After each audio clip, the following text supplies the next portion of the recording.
പ്രിയപ്പെട്ട കുട്ടികളെ, ഇന്നത്തെ ഈ വീഡിയോയിൽ നമ്മൾ ഡിസ്കസ് ചെയ്യാൻ ഉദ്ദേശിക്കുന്നത് +1 അക്കൗണ്ടൻസിയിലെ കഴിഞ്ഞ വർഷങ്ങളിലൊക്കെ ക്വസ്റ്റ്യൻ പേപ്പറിൽ റിപ്പീറ്റഡ്ലി കണ്ടിട്ടുള്ള ഒരു ക്വസ്റ്റ്യനുമായിട്ടാണ്.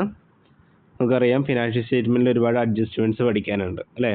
ഔട്ട്സ്റ്റാൻഡിംഗ് എക്സ്പെൻസ്, പ്രീപെയ്ഡ് എക്സ്പെൻസ് എന്നൊക്കെ പറഞ്ഞിട്ട് ഒരുപാട് അഡ്ജസ്റ്റ്മെൻറ്റ്സ് പഠിക്കാനുണ്ട്. അഡ്ജസ്റ്റ്മെൻറ്റ്സ് ഇൻക്ലൂഡ് ചെയ്യുന്ന ഒരുപാട് ക്വസ്റ്റ്യൻസ് ഒക്കെ 6 മാർക്കിൻ്റെ എസ്ഐ ക്വസ്റ്റ്യനൊക്കെ ആയിട്ട് ഫിനാൻഷ്യൽ സ്റ്റേറ്റ്മെൻറ്റിൻ്റെ പ്രോബ്ലം ചോദിക്കാറുണ്ട്.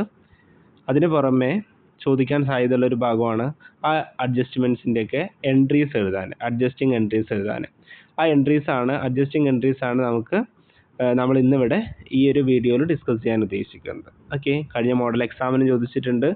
പ്രീവിയസ് ഇയേഴ്സിലെ ക്വസ്റ്റ്യൻ പേപ്പേഴ്സ് ഒക്കെ എടുത്ത് നോക്കുമ്പോൾ നമുക്ക് കാണാൻ പറ്റുന്ന ഒരു ക്വസ്റ്റ്യൻ തന്നെയാണ് ഈ അഡ്ജസ്റ്റിംഗ് എൻട്രീസ്. അപ്പോൾ ആരും ഇത് പഠിക്കാതെ പോകരുത്. മസ്റ്റ് വാച്ചാണ്, മസ്റ്റ് സ്റ്റഡിയാണ്. ഓക്കെ, ഈസി ആയിട്ട് 3-4 മാർക്ക് അവിടെ സ്കോർ ചെയ്യാൻ പറ്റും. ഓക്കെ, അപ്പോൾ അതിൽ ഓരോ അഡ്ജസ്റ്റ്മെൻറ്റിൻ്റെ ജനറൽ എൻട്രീസ് നമുക്ക് നോക്കാം. ഒന്നാമത്തെ അഡ്ജസ്റ്റ്മെൻറ്റ് പറയുന്നത് ഔട്ട്സ്റ്റാൻഡിംഗ് എക്സ്പെൻസുമായി ബന്ധപ്പെട്ടാണ്. ഇവിടെ എക്സ്പെൻസ് സാലറിയാണ് പറയുന്നത്. അപ്പോൾ ഒന്നാമത്തത് ഔട്ട്സ്റ്റാൻഡിംഗ് സാലറിയാണ്. ഔട്ട്സ്റ്റാൻഡിംഗ് സാലറിയുടെ ജനറൽ എൻട്രി അല്ലെങ്കിൽ അഡ്ജസ്റ്റിംഗ് എൻട്രി പറയുന്നത് എന്താണ്? Salary account debit to outstanding salary account. Okay, അപ്പോൾ നോർമൽ ഇപ്പോൾ ഒരു എക്സ്പെൻസിൻ്റെ മുകളിൽ ഏത് എക്സ്പെൻസിൻ്റെ മുകളിലാണോ ഔട്ട്സ്റ്റാൻഡിംഗ് വരുന്നത് അതിനനുസരിച്ച് എന്ത് ചെയ്യണം? ഈ ജനറൽ എൻട്രിയിൽ ചേഞ്ചസ് വരുത്തിയിട്ട് വേണം കാണിക്കാൻ. ഓക്കെ, അപ്പോൾ ഔട്ട്സ്റ്റാൻഡിംഗ് സാലറി എന്ന് പറഞ്ഞുകൊണ്ടാണ് എന്ത് ചെയ്തത്? Salary account debit to outstanding salary account എന്ന് കാണിച്ചത്. ഇനി ഔട്ട്സ്റ്റാൻഡിംഗ് റെൻ്റ് ആണെങ്കിൽ എന്തായിരിക്കും ജനറൽ എൻട്രി വരിക? Rent account debit to outstanding rent account എന്നായിരിക്കും വരിക. ഓക്കെ, അപ്പോൾ ഔട്ട്സ്റ്റാൻഡിംഗ് എന്ന് കണ്ടു കഴിഞ്ഞാൽ ഏത് എക്സ്പെൻസിൻ്റെ മുകളിലാണ് ഔട്ട്സ്റ്റാൻഡിംഗ് വരുന്നത് അതിനനുസരിച്ച് എൻട്രി എഴുതാൻ നിങ്ങൾക്ക് പറ്റണം. ഓക്കെ, ഈ പ്രീപെയ്ഡ് ആണെങ്കിൽ നേരെ ഓപ്പോസിറ്റാണ് വരിക. ഓക്കെ, അവിടെ പ്രീപെയ്ഡ് ഇൻഷുറൻസിൻ്റെ മുകളിലാണ്. അപ്പോൾ എന്തായിരിക്കും എൻട്രി വരിക? Prepaid insurance account debit to insurance account. Okay, ഇനി എക്സ്പെൻസ് പേര് മാറുന്നതിനനുസരിച്ച് നിങ്ങൾ എന്ത് ചെയ്യണം? അത് മാറ്റിയിട്ട് നിങ്ങൾക്ക് എഴുതാൻ പറ്റണം കേട്ടോ. ഇനി അക്രൂഡ് ഇൻട്രസ്റ്റ് ആണെങ്കിൽ accrued interest account debit to interest account. Okay, accrued interest ആണെങ്കിൽ accrued interest account debit to interest account. ഇനി റെൻറ്റ് റിസീവ്ഡ് ഇൻ അഡ്വാൻസ് ആണെങ്കിലോ rent received account debit to rent received in advance. Okay, അപ്പോൾ അവിടെ ഇൻകത്തിൻ്റെയും എക്സ്പെൻസിൻ്റെയും പേര് മാറുന്നതിനനുസരിച്ച് എൻട്രീസിലും changes വരുത്താൻ നിങ്ങൾക്ക് പറ്റണം കേട്ടോ. പിന്നെ ഡിപ്രീസിയേഷൻ്റെ entry, depreciation account debit to concerned asset. ഏത് അസറ്റിൻ്റെ മുകളിലാണോ ഡിപ്രീസിയേഷൻ ചാർജ് ചെയ്യുന്നത് ആ അസറ്റിൻ്റെ പേര് വേണം അവിടെ 2 എന്ന് പറഞ്ഞിട്ട് കാണിക്കാൻ കേട്ടോ.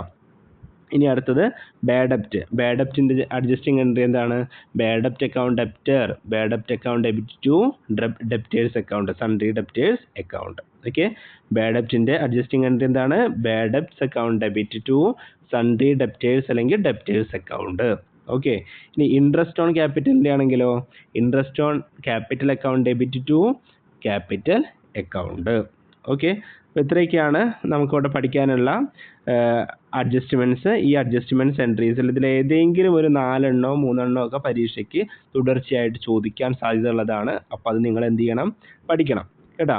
അപ്പോൾ ഇവിടെ ഇനി ഒന്നും കൂടെയും ഡീറ്റെയിൽ ആയിട്ട് പറയുകയാണെങ്കിൽ ഇപ്പോൾ ഇവിടെ കോമൺ ആയിട്ട് കണ്ടിട്ടുള്ളത് ഒന്ന് ഔട്ട്സ്റ്റാൻഡിംഗ് സാലറി ചോദിച്ച് കണ്ടിട്ടുണ്ട്, പ്രീപെയ്ഡ് കണ്ടിട്ടുണ്ട്, അക്രൂഡ് കണ്ടിട്ടുണ്ട്. അപ്പോൾ അത് നോക്കണം. പിന്നെ അതേപോലെ ഡിപ്രീസിയേഷൻ കണ്ടിട്ടുണ്ട്, ബാഡ് ഡെപ്റ്റും കണ്ടിട്ടുണ്ട്.